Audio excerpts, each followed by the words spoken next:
তারা খুনের পরে গোসল করে ওখানে বসে খেজুর খায়, ওখানে বসে ইয়াবা খায়। গণপতি চক্রবর্তী স্যার ছিলেন একটা সম্মানিত লোক। ওনার ফ্যামিলি ছিল, কারোর সাথে কোনো কলহ বিবাদ কিছু ছিল না। তো পার্শ্ববর্তী যে বাসাটা উনি এখানে বাড়ি করেছেন, পার্শ্ববর্তী বাসার উপর দিয়ে দুজন খুনি, তাদের নাম মুগ্ধ দাস, আরেকজনের নাম সিদ্ধার্থ। মুগ্ধ দাস এবং সিদ্ধার্থ পাশের বিল্ডিংয়ের উপর দিয়ে ওনাদের ছাদে আসে। ছাদে এসে, এটা বৃহস্পতিবার দিবাগত শেষ রাতে, তারা দুজন সম্পর্কে মামাতো ভাই। ছাদে এসে ওই ছাদে বসে তারা নেশা করে, ইয়াবা সেবন করে। ইয়াবা সেবন করাকালীন গণপতি স্যার, আমাদের ভিকটিম গণপতি চক্রবর্তী স্যার যখন উপরে সাউন্ড শুনে তিনি উপরে যান। খালি গায়ে ছিলেন, কাঁধে একটা গামছা ছিল। তিনি ওদেরকে ওনার ছাদে বসে আড্ডা দেওয়ার ব্যাপারে জিজ্ঞাসা করলে, চ্যালেঞ্জ করলে, ওই দুইজন খুনি, তারা যেটা আমি কথা বলেছি আসামিদের সাথে, আসামিরা তাদের পরিচয় প্রকাশ না করার জন্য, সমাজে তাদের যেন পরিচয় প্রকাশ না হয়ে যায়, তাৎক্ষণিকভাবে ওই স্যারের গলায় যে গামছাটা ছিল সেই গামছা দিয়ে পেঁচিয়ে ওনাকে সেখানে হত্যা করেন। গণপতি চক্রবর্তী স্যার যখন স্যারকে খুন করা হচ্ছে তখন উনি বাঁচার জন্য আপ্রাণ চেষ্টা করে এবং কিছু শব্দ হয়। শব্দ শুনে গণপতি চক্রবর্তী স্যারের স্ত্রী প্রীতিলতা চক্রবর্তী ওরফে ভোলা, এই ম্যাডাম উপরে আসার চেষ্টা করেন। উপরে আসার সময় ওই দুইজন খুনি উনাকে সিঁড়ির মধ্যেই গলায় গামছা পেঁচিয়ে, সেখানে ছাদের উপরে কাপড় চোপড় ছিল, পুরনো একটা গামছা পেঁচিয়ে উনাকে সিঁড়ির মধ্যে হত্যা করেন। উনার চিৎকার চেঁচামেচিতে উনার মেয়ে প্রার্থী চক্রবর্তী, বয়স 25, সে যখন এগিয়ে আসে, প্রার্থী চক্রবর্তীকে তারা খুন করে গামছা পেঁচিয়ে। খুনিদের বক্তব্যে আমি যেটা শুনলাম, প্রার্থী চক্রবর্তী মারা যাচ্ছিল না, প্রায় 4-5 মিনিট লাগে তার প্রাণ যাওয়ার ক্ষেত্রে। সেই সময় তারা রশি দিয়ে তার গলায় এবং মুখে পেঁচিয়ে ধরে। একটা প্যাঁচ গলার উপর দিয়ে যায়, একটা প্যাঁচ মুখের উপর দিয়ে যায়। তারা এত জোরে এই রশিটা টান দেয়, তার মুখের চোয়াল ভেঙে যায় এবং চোখটা ঠিকরে বের হয়ে যায়। উনাকে মারার পরে খুনিদ্বয় চিন্তা করলো এই নিচে যায়। নিচে যাওয়ার পরে ছোট ছেলেটা, যার কথা বললে আমি আবেগপ্রবণ হয়ে যাই, রংপুর জেলা স্কুলের 5ম শ্রেণীর ছাত্র প্রিয়ম, আমার ছেলের বয়সী, সেই প্রিয়মকে তারা গলায় কাপড় পেঁচিয়ে হত্যা করে এবং এক পর্যায়ে একটা বালিশ চাপা দিয়ে হত্যা করে। হত্যা করার পরে সকাল হয়ে যায়। এরপরে তারা ওই বাসায় ছোট ছেলেটা যে রুমে ছিল সেই রুমের বাথরুমে গোসল করে। প্রথমে সিদ্ধার্থ গোসল করে। জেডআই ওয়াটার ট্যাঙ্ক দিচ্ছে আজীবন ওয়ারেন্টি। জেডআই ওয়াটার ট্যাঙ্ক, পানির সুরক্ষায় টেকসই সমাধান। সিদ্ধার্থ বের হওয়ার পরে মুগ্ধ গোসল করে। গোসল করার পরে তাদের ডাইনিং টেবিলে বসে তারা খেজুর খায়। সেখানে একটা বইমে খেজুর ছিল। খেজুর খাওয়ার পরে তাদের কাছে একটা পিস ইয়াবা ছিল। সেই ইয়াবা তাদের ডাইনিং টেবিলে বসে সেবন করে এবং ইয়াবার আলামত আমরা পেয়েছি।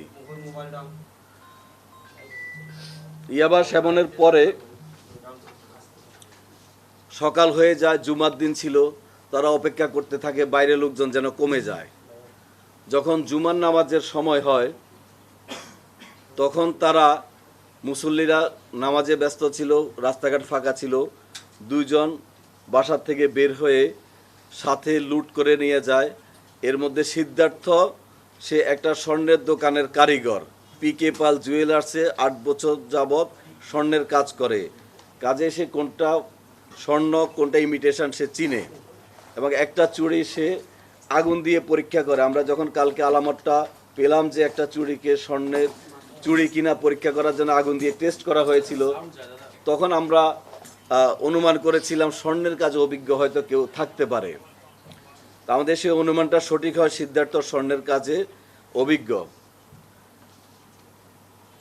তারপরে তারা এই ঘটনাকে ডাকাতি বলে যেন পুলিশ মনে করে, সেজন্য তারা ইচ্ছাকৃতভাবে জিনিসপত্র এলোমেলো করে, অর্থাৎ তদন্তকে ভিন্ন খাতে প্রবাহিত করার জন্য ইচ্ছাকৃতভাবে এটা করে।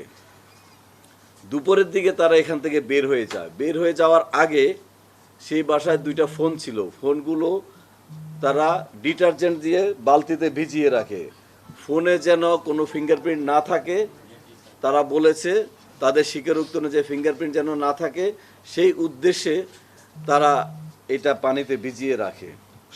বৃহস্পতিবার দিবাগত রাত্রে, অর্থাৎ শুক্রবার ভোর রাত থেকে শুরু হয়ে এই ঘটনাটা তারা সারাদিন ঘটায়। তারপরে তারা যাওয়ার সময় এই যে আমরা কিছু স্বর্ণ অলংকার ওদের দেখানো মতো উদ্ধার করেছি, এগুলো তারা নিয়ে যায়। নিয়ে ওরা মন্দিরের পিছনে একটা পরিত্যক্ত বাড়ির পরিত্যক্ত জায়গায় সেখানে রেখে দেয়। তাদের দেখানো মতে আজকে এই আলামতগুলা জব্দ করা হয়। মুগ্ধের মামাতো ভাইয়ের ছেলে সিদ্ধার্থ, অর্থাৎ তারা দুইজনে আত্মীয়। আর এই ঘটনা ঘটানোর আগে তারা একটা বাসায় বসে ইয়াবা সেবন করে, সেটা হলো সীমান্তের বাসায়। সীমান্ত খুনের সাথে ছিল না, কিন্তু সীমান্তের বাসায় তারা বসে ইয়াবা সেবন করে। ইয়াবা সেবন করার পরে তারা এই বাসার ছাদে এসে সেবন করে। মুগ্ধ সিটি বাজারে মাছের দোকানে কাজ করে, রামনাথের মাছের দোকানে। মুগ্ধের বাসার সামনে খুশি ওরফে প্রশান্ত নামক ইয়াবা ব্যবসায়ীর নাম পাওয়া গেছে, যে ইয়াবা ব্যবসা করে এবং তার থেকে ইয়াবা কিনে নেয়। প্রতি পিস 350 টাকা ধরে তারা ইয়াবা কিনে, এবং যে বিল্ডিংটার উপর দিয়ে তারা ওখানে যাওয়া আসা করে, সেই বিল্ডিং হলো দেবুদের বিল্ডিংয়ের উপর দিয়ে যাওয়া আসা করে। দেবুদের বিল্ডিং, পাশের বিল্ডিংটা গণপতি স্যারের বিল্ডিংয়ের ছাদে বসে তারা এভাবে নেশা করে। স্যারের ওয়াইফকে তারা কাকি বলে সম্বোধন করত। তো ছোট ছেলেটাকে মারার কারণ হলো সিদ্ধার্থের একটা ছোট ভাই আছে অপূর্ব। অপূর্ব এই খুন হওয়া নিষ্পাপ শিশু প্রিয়মের সাথে খেলাধুলা করে, এবং প্রিয়ম এই খুনিদেরকে চিনে। প্রিয়ম এবং অপূর্ব ছোট ছোট শিশু, তারা বন্ধু বান্ধব একসাথে খেলাধুলা করে। তখন সিদ্ধার্থ সিদ্ধান্ত নেয় যে প্রিয়মকে দুনিয়া থেকে সরায় দিবে। সিদ্ধার্থ এবং মুগ্ধ দুইজনে একসাথে ঝাঁপিয়ে পড়ে নিষ্পাপ শিশুর উপর, কাপড় পেঁচিয়ে হত্যা করে, তার চোখ ঠিকরে বের হয়ে যায়। এরপরে বালিশ চাপা দিয়ে হত্যা করে। তারপরে আমি যেটা আগে বলেছি, তারা খুনের পরে গোসল করে ওখানে বসে খেজুর খায়, ওখানে বসে ইয়াবা খায়। তারপরে যখন দুপুরের দিকে ফাঁকা হয়ে যায়, পাশের বিল্ডিংয়ের ছাদ দিয়ে লাফ দিয়ে বসে তারা চলে যায়। এর আগে ওরা ওখানে চেয়ারে বসে রেস্ট নেয়। আমরা যারা আমাদের এই কাজে সহযোগিতা করেছেন, এই ব্যাপারে মামলা রুজু হয়েছে। কোতোয়ালি থানার মামলা নম্বর 43 ধারা 302-34 দণ্ডবিধি। মামলাটা সঠিক তদন্তের মাধ্যমে, সুষ্ঠু তদন্তের মাধ্যমে আমরা যেন অতি দ্রুত আমাদের পুলিশের যে করণীয় অংশটুকু চার্জশিট দাখিল করতে পারি, এবং প্রকৃত আসামি তাদের যেন বিচারের আওতায় আনতে পারি, আমরা সে চেষ্টা করে যাব ইনশাল্লাহ। আর এই দ্রুততম সময়ের মধ্যে মামলার তথ্য উদ্ঘাটন, আসামি গ্রেপ্তারে প্রত্যক্ষ পরোক্ষভাবে যারা আমাদেরকে সহযোগিতা করেছেন, তথ্য দিয়েছেন, সাপোর্ট দিয়েছেন, আপনাদের সবাইকে আমি এই মিডিয়ার মাধ্যমে মিডিয়ার মাধ্যমে ধন্যবাদ জানাচ্ছি। মামলার বাদী আমি মাত্র জাস্ট মামলা নম্বরটা ফোন করে ওসি সাহেবকে নিয়েছিলাম। মামলা ওসি আছেন নাকি এখানে মামলা বাদীকে? আচ্ছা, আমরা এটা আপনাদেরকে জানাচ্ছি, যেহেতু এই জিনিসটা আমরা একটা খুব ডিলেমার মধ্যে ছিলাম, এটা কি খুন নাকি ডাকাতি, আমরা এই জিনিসটা নিয়ে আমরা খুব দ্বিধাদ্বন্দ্বে ছিলাম, যার ফলে আসামিরকে নিয়ে ইন্টারোগেশন, আসামি অ্যারেস্ট করা, আসামি ইন্টারোগেশন করা, এগুলো নিয়ে আমরা ব্যস্ত ছিলাম এবং আছি। আমি আপনাদের মাধ্যমে আমাদের এই দক্ষ টিমকে ধন্যবাদ জানাতে চাই, যারা রংপুর মেট্রোপলিটন পুলিশে একটা টিম ওয়ার্কের মাধ্যমে রংপুর মেট্রোপলিটন পুলিশকে জনগণের সেবক হিসেবে উপস্থাপন করতে পারছে। এই দ্রুততম সময়ে এরকম একটা চাঞ্চল্যকর ঘটনার তথ্য উদ্ঘাটন করা, আমি মনে করি এটা আমাদের সহকর্মী যারা আছেন, যারা এই কাজে যুক্ত আছেন, যুক্ত হয়েছেন, যারা আজকে এই তথ্যটা উদ্ঘাটিত করেছে, তাদেরকে আমি ধন্যবাদ জানাবো।